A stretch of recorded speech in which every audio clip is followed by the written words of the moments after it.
கிறிஸ்துவுக்குள் பிரியமானவர்களே, இந்த அருமையான நாளிலும் ஏசாயா 27வது அதிகாரம் என்னுடைய 6வது வார்த்தையின் மூலமாக நம் தேவனாகிய கர்த்தர் நம்மோடு பேசி நம்மை ஆசீர்வதிக்க விரும்புகிறார்.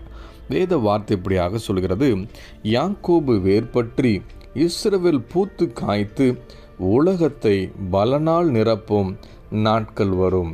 பிரியமானவர்களே, நம்ம அநேகருக்குள் ஏற்படுகிற ஒரு பெரிய கேள்வி, இந்த வருஷத்தினுடைய முதலாவது மாதத்தை முடிச்சிருக்கிறோம், இந்த வருஷத்துலையாவது கர்த்தர் ஒரு அற்புதம் செய்வார், எங்கள் வாழ்க்கையில் ஒரு மாற்றம் வரும், இந்த கடன் பிரச்சனைலாம் தீர்ந்துடும், இந்த குடும்பத்தில் போராட்டம் மாறி நாங்கள் வேண்டிக் கொள்கிற காரியத்தெல்லாம் கர்த்தர் அருளி செய்வாருங்கிற நம்பிக்கை நிச்சயத்தோடு காத்திருக்கிறோம் என்று சொல்லி தேவ சமூகத்தில் இன்றைக்கும் கண்ணீர் வடித்து கொண்டிருக்கிற நம்மளை பார்த்து ஆண்டவர் பேசுகிறாரு.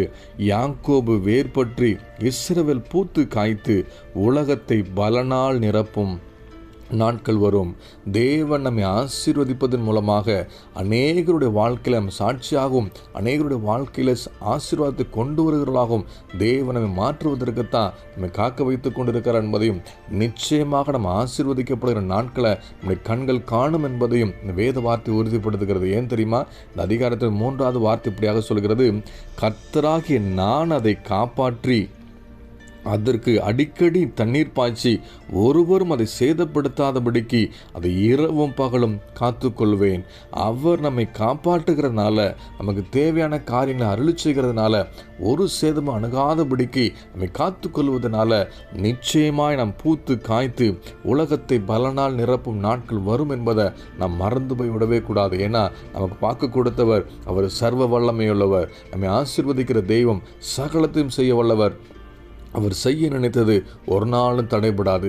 கர்த்தர் கொடுத்த இந்த வார்த்தையை விசுவாசித்து, ஆண்டவரே, இந்த மாதம் முழுவதும் எங்களுக்கு கிருபை நடத்தி வந்தீங்க, இருதயத்தின் ஆழத்தில் நமக்கு நன்றி செலுத்துகிறோம் என்று சொல்லி தேவ சமூகத்தில் ஒப்புக் கொடுப்போம். வருகிற புதிய மாதத்தில் தேவன் நன்மையான காரியங்களை பார்க்கும்படியாகும், தேவன் நமக்கு அருளி செய்த வாக்குத்தத்தங்கள் நிறைவினால் நம்மை நிரப்பி ஆசீர்வதிக்க உண்மையுள்ளவர் என்பதையும் அறிந்து தேவ நாமத்தை மேன்மைப்படுத்தி அர்ப்பணித்து நம்ம ஜெபிப்போமா?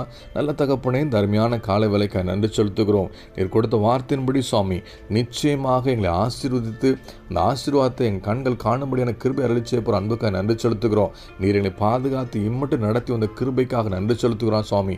தொடர்ந்து எங்களை நடத்துங்க, வார்த்தையின்படி எங்களை வாழ வைங்க. இந்த வார்த்தையை விசுவாசித்து அர்ப்பணித்து ஒவ்வொருத்தர் வாழ்க்கையிலும் சாட்சியாக நிறுத்துங்க. அவங்களை அநேகருக்கு ஆசீர்வாதமாக மாற்றுங்க. இயேசுவின் நாமத்தில் ஜெபிக்கிறோம் எங்கள் ஜீவன நல்ல பிதாவே, ஆமேன்.